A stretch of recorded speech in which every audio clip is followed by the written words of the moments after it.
ఎన్ని బస్తాలు తెచ్చావు? 110 కట్టలు. 110 కట్టలు తెచ్చావు. ఎన్ని ఎకరాలు వేసావు పొలం? 9 ఎకరాలు 96 సెంట్లు అండి.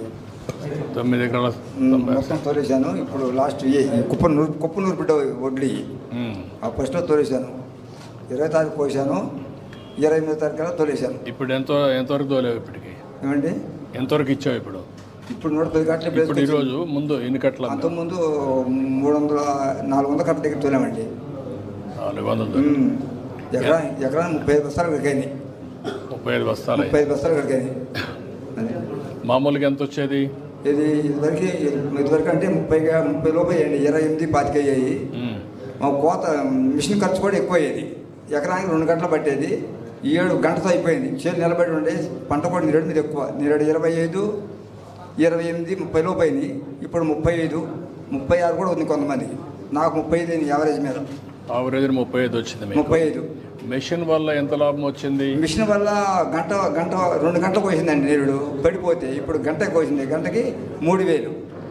అయితే దాంట్లోనే కలిసి వచ్చింది, దీంట్లో వచ్చింది. ఈ సంవత్సరం మటుకి నీరుడి మీద ఒక 5-6 రూపాయలు కలిసి వచ్చినట్టే. కలిసి వచ్చింది. ఎకరాకా లేకుంటే మొత్తం? ఎకరానికి 5,000 కలిసి వచ్చింది. ఎకరానికి 5,000 కలిసి వచ్చింది. అంటే మనకు దిగుబడి ఎక్కువ వచ్చింది. దిగుబడి ఎక్కువ వచ్చిందండి. నీరుడు 25, 28 నీరుడు. మిషన్ కోత ఎకరా 2 గంటలు పట్టింది. పడిపోయింది. 7 పళ్ళ నిలబడి ఉండే గంటలు అయిపోయింది. గంట 3000. ఇంత మునుపు కూడా నువ్వు మిషన్తోనే కట్ చేసి? మిషన్తోనండి. 10-15 సంవత్సరాలు పడి మిషన్తోనే కట్ చేసి. మిషన్తోనే. ఆ గడ్డి ఏం చేస్తున్నావు? ఆ గడ్డి మామిడిగా మెను తల్లి మోడు కొట్టేస్తున్నాం. అది అక్కడే తగలబెడుతున్నారా? లేదండి, మెను చల్లేసాం, మోడు కొట్టాం. దానివల్ల అదే మల్చింగ్ అయిపోతుంది. మామూలుగా ఈ ఎండకు పొట్లు పోయిద్దండి. పొట్లు పోతే దుక్కిలో కలిసిపోయిద్ది.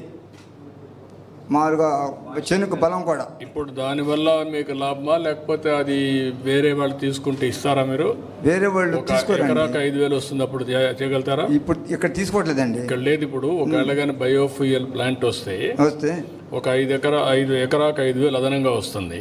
అది లాభమా ఇది లాభమా నీకు? మామూలుగా బయట అమ్ముకుంటే మంచిదే. కొనుగోళ్ళు ఉంటే కొనపోతే ఇదే లాభం. ఓకే, కొనుగోళ్ళు ఉంటే 5,000 అయితే బెటర్. కొనుగోళ్ళు ఉంటే అమ్ముకుంటాం. కొనుగోళ్ళు లేరు కాబట్టి మామూలుగా ఇత్తనాలు జల్లేసి మోడు కొట్టేసాం. మోడులో కూడా మొలకొచ్చేసింది. బాగా జాయిన్ ఉంది. 6 ఆకుల మీద ఉంది. ఓకే, చెప్పినట్టు 2 వస్తాయి సార్. గడ్డి వస్తుంది అండ్ స్టబుల్ ఉంటుంది సార్. అంటే పైన ఉండేటువంటి గడ్డి వచ్చేస్తుంది కదా సార్. గడ్డి అనేటువంటిది స్టబుల్ కూడా మనం చెప్పిన దానికి బ్రికెట్స్కి దీనికి మనం స్టబుల్ వాడడానికి కూడా స్కోప్ ఉంది సార్. అంటే స్టబుల్ అంటే కింద స్టబుల్ కింద మోడ్ అంటే దుగ్గు ఉంటుంది సార్. పైన వచ్చినటువంటి దాంట్లో కూడా మామూలు గడ్డి వస్తుంది సార్. అవును, గడ్డి వస్తుంది. గడ్డి బయోఫ్యూల్కి వెళ్తుంది. కింద నుండి అది పొలంలో కుళ్ళిపోతుంది కదా, మళ్ళీ కట్ చేయరు కదా. అంటే అది ఒకవేళ మనం దమ్ములా చేస్తే దాంట్లోకి వెళ్ళిపోతుంది సార్. దమ్ములా చేయకపోతే దుబ్బులాగా ఉండిపోతుంది సార్. దాన్ని ఏం చేస్తారు? అదే ఉండిపోయేసి కుళ్ళిపోతుంది అంతే. నేచర్ మెనూరు కన్వర్ట్ అయిపోతుంది అంతే కదా. Organic manure convert. అదే అడిగేది. దీస్ డేస్ ఏమంటున్నారు సార్, దాన్ని తీసి బ్రికెట్స్ లా చేస్తున్నారు సార్. ఆ స్టబుల్ని కూడా తీసి మనము స్మాల్ చిన్న బ్రికెట్స్ లా. అది మళ్ళీ కట్ చేయాలి. కట్ చేస్తారు. అది చేతి తీసే ఓపిక లేదు కదా వీళ్ళకి. ఇప్పుడు మనుషులు ఉన్నారు, మనుషులు లేరు కదా. ఇప్పుడు మనుషులు లేరండి. లోకడ కూలి ఇప్పుడు కూలి దొరకట్లా. అదే నేను చెప్పేది, మనుషులు లేరు. కాకపోతే ఇది మాన్యువల్ హార్వెస్టింగ్ అయితే 8,000 అవుతుంది సార్. ఇదైతే 3-4,000 అయిపోతుంది సార్. మాన్యువల్ హార్వెస్టింగ్ ఎంత అయ్యేది మీకు? మనుషులకు వస్తే మనుషులకు వస్తే ఎకరానికి 6,000 కోత, 6,000 కుప్ప నూరితేనేమో 8,000 తీసుకుంటున్నారండి. గిడ్డి కట్టలు కడితే 3,000, తోలితే 3,000. చాలా ఖర్చు అవుతుంది. అందుకని అందరూ మిషన్తో కోతున్నారు. మిషన్తో కోసి కట్టర వేసేస్తున్నారు ఇత్తనాలు జల్లి. అవుతుంది, అది అవుతుందండి. మెషిన్ ద్వారా ఎంత అవుతుంది అన్ని కలిపి? మిషన్ ద్వారాగా 3,000 రూపాయలు మిషన్ అండి. ఒడ్లు బయట తోలితే 1,000 రూపాయలు, ఆరబెడితే 1,500 అంత అవుద్ది అనమాట. 8 ఆరబెడితే ఆరిపోయింది. 20 తారీఖు కోసాను సార్. 27 తారీఖు దాకా ఆరబెట్టాను. 28 తారీఖు నాడు మిల్లి చెప్పాను, వచ్చేసి చూసుకున్నారు. సస్మిల్ ఇచ్చారు. నేను పట్టించుకున్నాను కూలీలతో. వీళ్ళు ట్రాలీ పంపిస్తే ట్రాలీ మీద పంపించే ఇక్కడికి. నువ్వు ఆరబెట్టావా? నేను ఆరబెట్టాను. 8 రోజులు ఆరబెట్టానండి. ఎంత వచ్చింది? 16 వచ్చారు. ఓకే, మీకు ఏ ఇబ్బంది లేదండి. నేను తోలినన్ని కూడా ఎప్పుడు ఆరబెట్టి తోలుతాను. ఇప్పుడే కాదు, ఎప్పుడు తోలుతాను. తూకాలు కూడా కరెక్ట్గా ఇస్తుంది, కరెక్టేనండి, తూకలు కరెక్టే. డబ్బులు కూడా కరెక్ట్గా వచ్చేస్తుంది. డబ్బులు వచ్చేసినాయండి, ఒక రోజులో పడిపోయినాయి, 24 గంటలు పడిపోయినాయి. ఇక లాస్ట్ ఇదే కుప్పనూరు డబ్బులు ఎకరం 56 సెంట్లు ఉంది, ఇవల్ల వేసుకొచ్చాను. ఇప్పుడు ప్రస్తుతం ఉండే సిస్టమ్ వల్ల నీకు సంతోషమేనా? ఏమండి మంచిదని ఇప్పుడు ప్రస్తుతం ఇప్పుడు మంచిదేనండి, బాగానే ఉంది. ఇప్పుడు మెషిన్ ఎక్కడి నుంచి వచ్చింది మీకు? హార్వెస్టర్ ఏమండి కోతల మెషిన్ ఎక్కడి నుంచి వచ్చింది? కోతల మిషన్ బయటికి తెచ్చి ఊళ్ళో పెట్టారండి, మామూలుగా అద్దె నడుపుతున్నారు. ఓ 15-20 మిషన్లు వచ్చినాయి ఊరు మొత్తం మీద, గంట 3 కిలోలు కోతున్నారు. ఒకే రోజు వచ్చే 20? ఒకే రోజు కాదండి, 20 గ్యాప్ ఇచ్చి 15 తారీఖు నుంచి మొదలు పెట్టారండి. 20 తారీఖు 25 తారీఖు బాగా ఫుల్గా పోసారు కోతలు. ఈ మధ్య ఒకసారి ఒక జల్లు పడింది, ఏది 30 తారీఖు నాడు. ఆ జల్లుకి 2 రోజులు 3 రోజులు కోత ఆపారు. అది సీఎం గారు చెప్పండి, ఇంకేమైనా చేస్తే చెప్తున్నానండి. మెరుగ్గా ఇంకేమైనా ఉంటుందా మీకు రైతు? ఇప్పుడు నాకుండే ట్రబుల్ లేదండి, నాకుండదు చెప్పాను. అది అక్కడ కూర్చోదాం మిగిలి. ఇప్పుడు తీసుకోమ్మా. ఎంటర్ చేయండి. మీకు ఎన్ని ఎకరాలు విస్తీర్ణం ఇది? 9 ఎకరాల 96 సెంట్లు అండి, దాదాపు 10 ఎకరాలు. 10 ఎకరాలు, ఎకరం 50 సెంట్లు రోడ్లు కుప్పొట్టి. సార్ ఇది village agriculture assistant login sir. ఇందులో ఫార్మర్ మనకి ఇంటిమేషన్ ఇస్తారు సార్, పలానా రోజు నేను కోత కోసుకుంటున్నాను అని చెప్పేసి.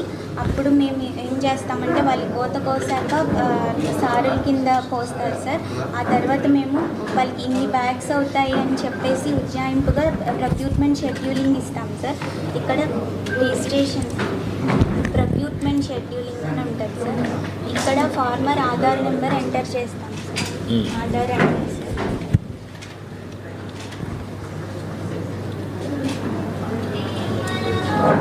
కార్డు ఇక్కడ పెట్టండి. కానీ ఇక్కడ గెట్ డీటెయిల్స్ పెడతాం సార్. ఇక్కడ ఫార్మర్కి సంబంధించి మేము ఈ పంట క్రాప్ బుకింగ్ చేస్తాం కదా సార్, ఆ డీటెయిల్స్ అన్నీ ఇక్కడ రిఫ్లెక్ట్ అవుతాయి సార్. మా ఫార్మర్ పేరు ఆకునూరు సాంబశివరావు గారు, తండ్రి పేరు శ్రీరాములు, వాళ్ళ కాంటాక్ట్ నెంబర్, వాళ్ళకి ఉన్న మొత్తం విస్తీర్ణ 9 ఎకరాల 96 సెంటు. ఇప్పటి వరకు ఆయన పంపించింది 299 క్వింటాలు, ఇంకా బ్యాలెన్స్ ఉంది 49 క్వింటాలు బ్యాలెన్స్ ఉందని చెప్పి మనకి డీటెయిల్స్ అన్నీ వస్తాయి సార్. ఇక్కడ ఎస్టిమేటెడ్ క్వాంటిటీ అన్నారు. టోటల్ క్వాంటిటీ సార్, వాళ్ళకి ఎంత పంట వస్తుంది, ఒక ఎస్టిమేటెడ్ క్వాంటిటీ ఎంత వస్తుంది మొత్తం, సో ఫార్ ఇచ్చింది ఎక్కడ ఉంది? దాంట్లో ఎంత ఇచ్చారు? 299.04 హెడ్డింగ్ మిస్లీడింగ్ చూడండి. Estimated quantity, balance quantity, total ఎంత ఇచ్చారు? 250 ఇచ్చేసారు అంతే కదమ్మా? 299.04 టోటల్ మా ఇచ్చింది ఎంత? ఇది తీసేస్తే 250 రావాలి. ఇలా కాలం సార్, అంటే ఇప్పుడు 299 టోటల్ సార్. తెలియాలి కదా. ఏ సార్ 250 ఇచ్చినట్టుగా ఉంది. అదే ఇచ్చినట్టుగా ఉంది. బ్యాలెన్స్ 49 చూపిస్తుంది కానీ how much you given okay sir, that is one thing that we should add. నువ్వు ఆ కాలం పెట్టావు, పెట్టిస్తాం. 2 ల్యాండ్ ఎక్స్టెంట్ పెట్టావు, 9 ఎకరాల 96 సెంట్ల 9.968 పెట్టావు. Estimated quantity 299.04. Balance quantity 49.84. Already అమ్మినట్టు అది రావాలంటే ఎప్పుడు ఇచ్చారు డేట్స్తో కూడా రావాలి.